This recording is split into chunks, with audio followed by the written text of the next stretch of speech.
Back here on the Golf on CBS show, Johnson, it is WM Phoenix Open week. I know you're headed out to Scottsdale, going to cover it over the weekend on CBS. As a player, it's an interesting week because you're obviously trying to play golf and you're trying to compete and potentially win. At the same time, it's a circus basically happening behind the scenes, and people are there, bucket list golf trip, all that good stuff. You played it a few times. You had a chance to win back in 2012. Do you have any good stories from your days as a player at the Phoenix Open?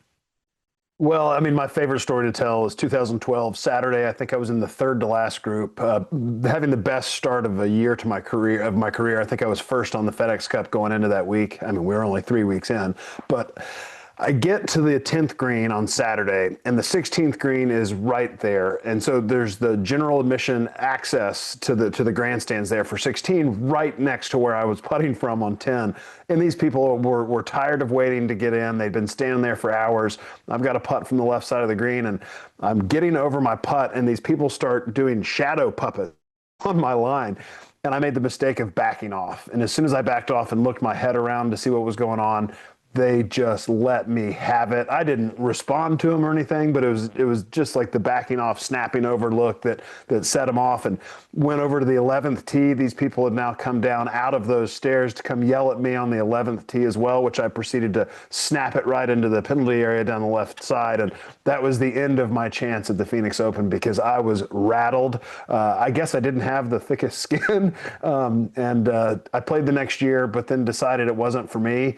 And I'm so looking forward to going back. It's been over 12 years now since I've been to the WM Phoenix Open, and in media capacity, I'm looking forward to every bit of this week. It's just it's a wild, thing that doesn't really involve golf. I mean, my uncle used to always tell me you can go to the Phoenix Open and never see a blade of grass and have a great time. I went to it in college and spent a lot of years, bussing up from Old Town, drinking way too much, having way too much fun at the golf tournament, and then eventually covering it professionally. I was thinking about the best events, Patrick, that aren't majors and aren't the players, right? These would be quote unquote regular PGA Tour events. I feel like this is going to fall on a lot of people's list. I have the Phoenix Open, I have the Travelers and Pebble Beach for me, all for very different reasons. But I was interested, is this in your top three non-majors, non-players golf events each season? It's not for me.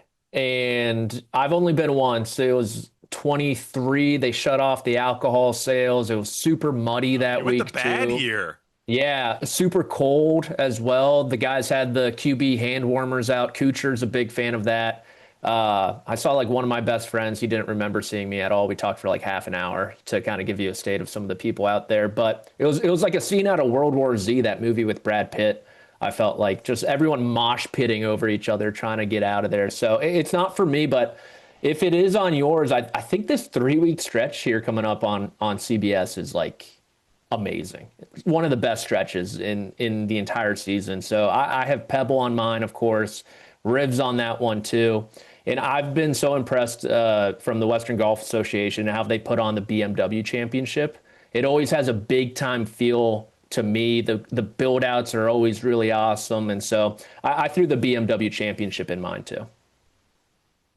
Johnson, I'm assuming you had a favorite event to play as a player. I wanted to hear both your favorite event maybe to play that wasn't one of the biggest events on the PGA Tour, and then maybe your favorite event now to watch and cover as you've been in the media now for a few years. I absolutely love the Memorial, getting to be around Jack Nicklaus and playing that golf course. It's almost, the fans are incredibly knowledgeable, and it's really fun. Big crowds on practice rounds and Pro-Am Day, signing a bunch of autographs for kids. Always a great turnout from the city of Columbus and Dublin specifically. My favorite to cover has been New Orleans the last couple of years. I like live music. Jazz Fest is always going on. The food's incredible. I have to manage myself a little bit that week, which I look forward to doing better this year than I have the last 2 years. But it's New Orleans is a real special spot to cover. Yeah, you could be bleary-eyed and still walk with a group. I mean, that's something that we've all learned over the years in terms of the way to handle it. That's a great one, by the way. It's just different, right? I mean, I think that's something I always loved going to Austin back in the match play days because the event's different, right? And I just love I love getting an opportunity to see something different. And Patrick, I think about this golf course. We're going to get into it in a minute with Johnson, but I think about this golf course in terms of when you think about a golf course built for an event. This to me is a golf course built for 1 week out of the year, the back nine specifically. Once you get through 10, 10's a bit sleepy. Once you get through 10, it's kind of hit after hit after hit. And I think that obviously kind of propels the event forward as you get into the weekend. It feels a little bit like what we see with Sawgrass. You start to understand and know the holes on the back nine of an event you only see once a year.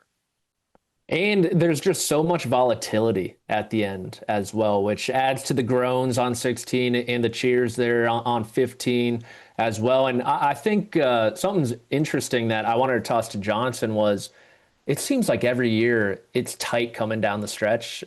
Last year with Dietrich was an outlier, I think, but one stroke margin of victory, 15 out of the last 20 years, I want to say. And half of those have been playoffs too. Johnson, do you think there's anything to the golf course that kind of helps with that? Well, you mentioned it. It's the volatility, especially 15 through 18. You've got a reachable par 5. 16, we all know. 17 is a reachable, drivable par 4. You've got all the fans around there. So closing out a tournament, which is what made Dietrich do last year so impressive, especially since it was his first win. But it's just a total pressure cooker, and it just seems to bring everybody together. If you're chasing, you love those two opportunities for eagles. If you're trying to hang on to a lead, there's trouble around every corner on that back nine. And Patrick, Scottie's playing this week. Do you know that? Scottie Scheffler's in the field. Have you heard? I heard. He'll probably win. He's probably going to win. I mean, he likes the golf course, likes every golf course. But I think, the fact that he wins out of the gate now gets us to the point this early in the season where feels a little like Rory last year, early in the year, where you're thinking, okay, how many are we winning? Obviously you're primed and ready to rock right out of the gate. Like, what's this year going to look like? And you go from a place that maybe felt a little unlikely that he won because it was just so different. And now you get into a place that he's going to be extremely comfortable. I mean, I feel like this is going to be a very Scottie versus the field to the early parts of this week. I love the juxtaposition of Scottsdale and kind of the personality of the city in this tournament to Scottie Scheffler. Great point. Like they are just complete polar opposites, yin and yang, but he just dominates here at TPC Scottsdale for, I think, a couple reasons, but good shots are rewarded at this golf course. Great players can really separate themselves, I feel like, with some strategy down the stretch, and then, of course, hitting the quality shots. And it being a second shot golf course with Koepka winning here multiple times, Hideki winning here multiple times, and, of course, Scottie as well certainly lends itself to his previous success and probably success this week, too. And Johnson, this feels like one of those events that, I mean, there's a lot of local players, right, in the field, a lot of guys that live in Scottsdale that play here.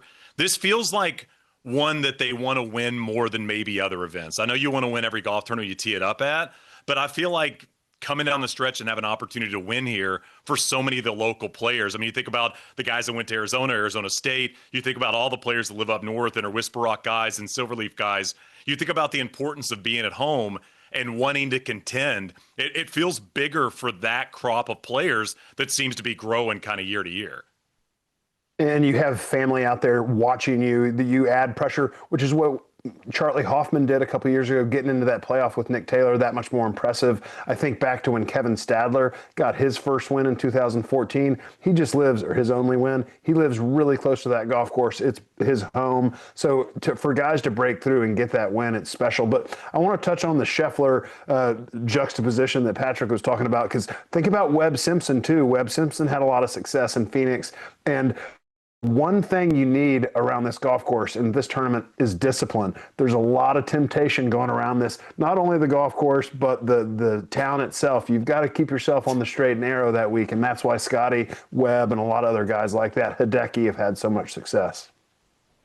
Scottie's not going to Bottled Blonde. No, he's probably not floating around Old Town at like 11:30. He's being very, very smart. Probably got the Yukon or the Tahoe, whatever it was, and he's cruising back to the house and hopefully not cooking any food. That's a very interesting point, though, Johnson. I like that a lot. Is it actually probably helps to be a little bit different than what the golf tournament kind of presents itself as. Even Brooks Koepka. I mean, Koepka has been an interesting personality throughout the years, but I think as a professional golfer and as a person in the arena, he's not like what the personality of this golf tournament kind of presents itself as, and that probably helps him. I mean, I think Brooke goes through the process, and I expect him to go through that process again. Listen, we all got Scottie on the can-win list. This isn't breaking news. I mean, everybody's got Scottie there, but I've got Mav McNeely on my can-win list as well. And then, Patrick, you mentioned TGL earlier. I watched TGL last night. West Coast watching, by the way. Comes on at like 3 o'clock. It's wild. Nice. Max Homa's golf swing looked so good. I now have put Max on my can-win list, flying across the country. But the TGL performance now has Max on my can-win list, Patrick. Is that wild? Do you like the take there? To your point, Chris Goddard said after his win in Sony that it kind of helped him with the competitive juices playing in TGL. So maybe there's something there. I don't know. Who knows? Who knows? Who do you have that's going to win this thing, Patrick? Scottie, obviously. I bought way too much stock in Xander Schauffele at the beginning of the year. I cannot sell now. We're holding diamond hands. Great history here, too. Went back into the well. Wow. Yeah, I'm buying the discount right now. Dollar cost averaging. And then Hideki Matsuyama, a couple times a winner here. A great start to his season, too. And so if there's someone crazy enough to go up against Scottie, I think Hideki, a red-hot Hideki Matsuyama is among them. I like that. Johnson, you've got Scottie as well. Who are your other two that can win? I saw a lot out of Brooks Koepka last weekend. I think he's doing the right things to get better and better. Two-time winner. I think he can go out there and win as good as he is hitting the ball, as well as he started driving the ball late on Saturday and Sunday as well. And then I've got Jake Knapp. I'm a big fan of this young man. 11 at Sony, finished T5 last week at Farmers. He's got the right sort of swagger and coolness to handle the Phoenix Open crowd. So I like those three guys. Yeah, his move is so good. When they show those slow-mo videos like on YouTube and stuff, just sign me up all day, every day for the Knapp move. I can't win list, some crossover here, fellas. I got Brooks not winning this week, Xander not winning this week. Sorry, Patrick. And I got Chris Goddard not winning this week as my can't win, Patrick. That's unbelievable. You're going to be wrong. I think all three, that's like the top four right there with Scottie Scheffler, I think. On mine, I have close to the sun. You know that. I know. I mean, all mine is really just the odds board underneath Scheffler's name, but Sam Burns, Morikawa, and Hovland are mine this week. I think all three players kind of have some question marks. Are you going to lean into this, Johnson? Are you going to give us some guys that you don't feel like can win this week? Yeah, I'm with you on Xander and Goddard. Goddard has missed both cuts playing the Phoenix Open. If he had any sort of success, I'd say it's possible around this golf course. And Xander flat out didn't drive the ball well enough last week. And then I'm going to go with the third. He's a local guy. I hate doing this, but Wyndham Clark, I'm seeing too much. He's going to win this year, but he's just too erratic off the tee. There's too many tight corridors on this golf course. I don't see Wyndham winning. Plus the pressure of playing at home. Johnson, who is winning? Who's your official pick? Scottie. Patrick? Scottie times two. All right, I'm going to go. Listen, man, this TGL thing, guys, I'm going with it. Max Homa's been close here in Phoenix. He's been close in Scottsdale. I remember we started the podcast together the week after this. He birdied 14, 15, 17, and 18 on Friday to make the cut, and then made a push on Saturday. I'd like to see Max in the mix. Obviously, locally will be fun. You can watch on the weekend on CBS. Johnson's going to be out there following some of the big names. Very excited for the WM Phoenix Open. Fellas, great chatting with you. We'll be back next week. The Golf on CBS show, Tuesdays every week right here on the CBS Sports Network.